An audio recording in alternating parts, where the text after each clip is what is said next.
नमस्कार, मैं कमलेश कबीर आपका एक बार फिर स्वागत करता हूं इस नए एपिसोड में। आज के इस एपिसोड में हम बात करेंगे पंजाब की। पंजाब में पार्षदों के लिए चुनाव हुए लगभग 1977 वार्डों में, जिसमें से एक तरफा जीत आप कह सकते हैं 886 सीटों के ऊपर आम आदमी पार्टी ने जीत हासिल की। मुकाबले दूसरी पार्टी कांग्रेस पार्टी, जिसने लगभग 358 वार्डों में जीत हासिल की। अब एक तरीके से चुनाव जो है वो विधानसभा चुनाव से ठीक एक साल पहले है, तो इन चुनावों का अलग महत्व होता है। और ज्यादातर राज्यों में आपने देखा होगा कि जिसकी सरकार होती है, जिस भी पार्टी की, उस पार्टी को हमेशा जो है वो इसका फायदा होता है। लेकिन इस चुनाव में कांग्रेस पार्टी की एक बड़ी चुनौती एक बार फिर जो है वो सामने निकल कर आई। और यह सामने निकल कर आई क्योंकि खबर यह है, कल इस चुनाव परिणाम के बाद में मल्लिकार्जुन खड़गे और राहुल गांधी ने पंजाब के नेताओं को दिल्ली बुलाया, जिसमें प्रताप सिंह बाजवा मुख्य तौर पर और अमरिंदर राजा बड़िंग, जो एक तरीके से पंजाब कांग्रेस पार्टी के अध्यक्ष भी है। और जहां चुनावों की बात करते हैं, इस पे चर्चा करना क्यों जरूरी है, क्योंकि कांग्रेस पार्टी की समस्या मशीन में खराबी होना, मशीन को जो है वो आप एक तरीके से कह सकते हो कि ईवीएम की वजह से जो है वो सामने वाली पार्टी जीत जाती है, इस तरीके के आरोप जो है वो हमने बहुत देखे हैं।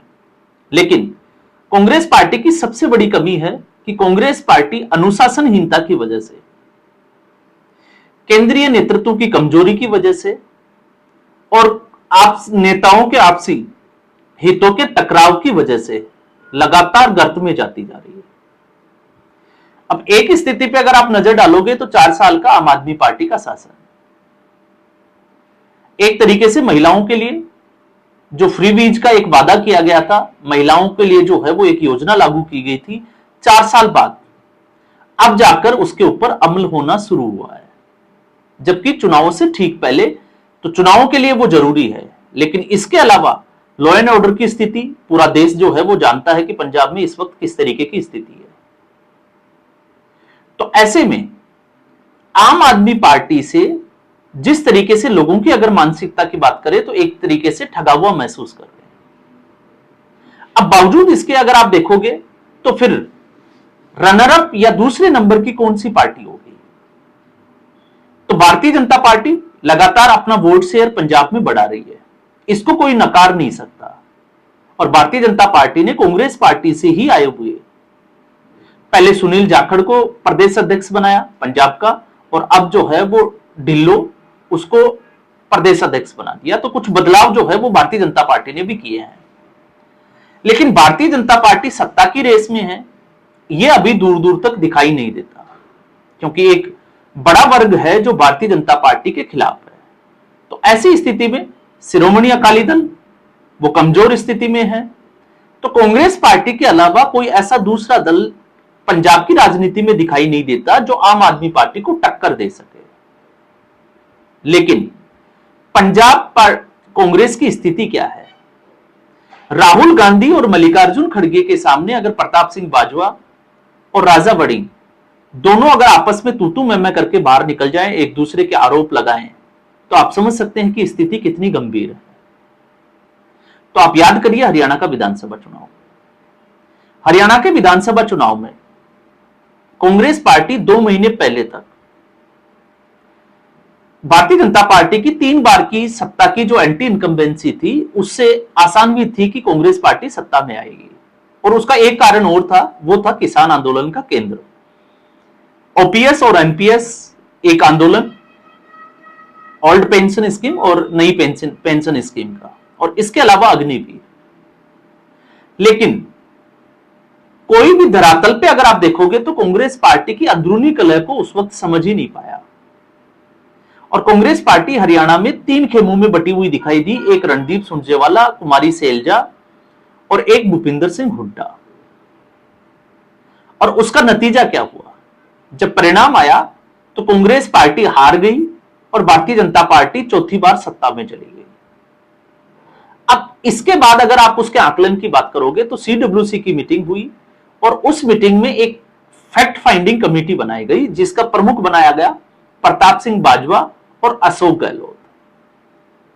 और उस वक्त भी हमने बात की थी कि अशोक गहलोत ठीक उसी राह पर है जिस राह पर भूपिंदर सिंह हुड्डा है, क्योंकि भूपिंदर सिंह हुड्डा के लिए दीपेंद्र हुड्डा और अशोक गहलोत के लिए वैभव गहलोत इंपॉर्टेंट है। लेकिन उससे भी बड़ा सवाल है कि हरियाणा के विधानसभा चुनाव के बाद से फैक्ट फाइंडिंग कमेटी ने जो रिपोर्ट पेश की उसके ऊपर क्या एक्शन हुआ। तो आज तक क्या एक्शन हुआ आप समझ सकते हैं। और यही एक खास बात है कांग्रेस पार्टी की कि कांग्रेस पार्टी इतना नीचे क्यों जा रही है, क्योंकि कांग्रेस पार्टी में केंद्रीय नेतृत्व की कमजोरी की वजह से, और कमजोरी इसलिए क्योंकि केंद्रीय नेतृत्व लगातार जो है वो कांग्रेस पार्टी को जिताने में असफल हो रहा है। तो राहुल गांधी किसी को कुछ कह नहीं सकते, और एक ऐसा नेता जो कांग्रेस पार्टी के लिए काम कर रहा हो और जीत हासिल करे तो वो कांग्रेस पार्टी के, ये आप कह सकते हो कि राहुल गांधी पर हावी होता हुआ। हालांकि गांधी परिवार से अगर कोई आंख दिखाता है तो उसका क्या होता है वो आपको पता है, लेकिन यहां पर ठीक स्थिति वैसी है। कांग्रेस पार्टी ने 2019 के बाद में अगर आप देखोगे तो क्या बदलाव हुआ, तो 2022 के विधानसभा चुनाव से पहले कैप्टन अमरिंदर सिंह मुख्यमंत्री पद से हटाना, और कैप्टन अमरिंदर सिंह बाद में जो है वो मुसीबत बने भारतीय जनता पार्टी की, क्योंकि वो एंटी इनकम्बेंसी को भारतीय जनता पार्टी के साथ ले गए। लेकिन कांग्रेस पार्टी ने हासिल क्या किया, जिस कैप्टन अमरिंदर सिंह को हटाने के लिए नवजोत सिंह सिद्धू को आगे किया, वही नवजोत सिंह सिद्धू सीएम पद मिलने की एक तरीके से महत्वाकांक्षा के चलते चरणजीत सिंह चन्नी के खिलाफ हो गए। चरणजीत सिंह चन्नी को एक दलित कार्ड खेला, मुख्यमंत्री बनाया, 2 सीटों से चुनाव लड़ाया, दोनों सीट चरणजीत सिंह चन्नी हार गए, और दूसरी तरफ नवजोत सिंह सिद्धू भी चुनाव हार गए। आप कैप्टन अमरिंदर सिंह की बात कर सकते हैं, क्योंकि जिस पटियाला सीट पर बीजेपी को हार मिली लेकिन वोट शेयर बढ़ा एंटी इनकम्बेंसी के बावजूद, तो एक तरीके से कांग्रेस पार्टी नहीं, हम बीजेपी की यहां पर जो है वो इस तरीके से बात कर सकते हैं। लेकिन चूंकि ये वीडियो कांग्रेस पार्टी की आप कह सकते हो नाराजगी या मनमुटाव या आंतरिक जो कलह है उसके बारे में हम, तो उसके बाद क्या बदला, उसके बाद जो बदला, नवजोत कौर सिद्धू जब पार्टी छोड़ी, नई पार्टी बनाई, तो आरोप सीधे लगे राजा वड़िंग के ऊपर। और अब जो आरोप लगे हैं वो क्यों लगे हैं, क्योंकि राजा वड़िंग जो प्रदेश कांग्रेस पार्टी के अध्यक्ष है कमेटी के, उनके ही गढ़ में आप कह सकते हो गिदड़बा में कांग्रेस पार्टी को सिर्फ और सिर्फ 2 सीटों पर जीत हासिल हुई है। अब आप अंदाजा लगा सकते हैं कि कांग्रेस पार्टी की स्थिति क्या है, और टोटल 19 वार्डों में। इसके अलावा अगर आप चरणजीत सिंह चन्नी का देखोगे तो चमकौर साहिब से वो आते हैं, तो वहां पे अगर आप देखोगे तो कांग्रेस पार्टी गिदड़बा से थोड़ी सी जो है वो बेहतर स्थिति में है। और यही एक वजह है कि प्रताप सिंह बाजवा लगातार जो है वो राजा वड़िंग के खिलाफ आवाज उठाते रहे हैं, और ये विधानसभा चुनावों से पहले एक बड़ा संकेत है कांग्रेस पार्टी में, जो ये दिखाता है कि अगर हालात नहीं सुधरे, इसके ऊपर कांग्रेस पार्टी के केंद्रीय नेतृत्व ने अगर एक्शन नहीं लिया, तो उसके बाद कांग्रेस पार्टी की स्थिति क्या होगी। तो ये ठीक उसी तरीके से है जिस तरीके से 2022 में कांग्रेस पार्टी ने थाली में सजाकर सत्ता आम आदमी पार्टी को सौंप दी, और आम आदमी पार्टी के इस तरीके से खराब प्रदर्शन के बावजूद अगर आम आदमी पार्टी वापस सत्ता में आती है, तो फिर इसके लिए सिर्फ और सिर्फ एक ही पार्टी जिम्मेवार होगी, और वो है कांग्रेस पार्टी। क्योंकि कांग्रेस पार्टी बाकी राज्यों की तुलना में पंजाब में अभी भी मजबूत है, भारतीय जनता पार्टी यहां पर कमजोर है। भारतीय जनता पार्टी को यहां पर हो सकता है आने वाले 10 साल लग जाएं, लेकिन तब तक कांग्रेस पार्टी मुख्य विपक्षी दल की भूमिका में रह सकती है। अब कांग्रेस पार्टी को अगर चुनाव लड़ना है तो आप समझ सकते हैं कि कांग्रेस पार्टी को करना क्या है।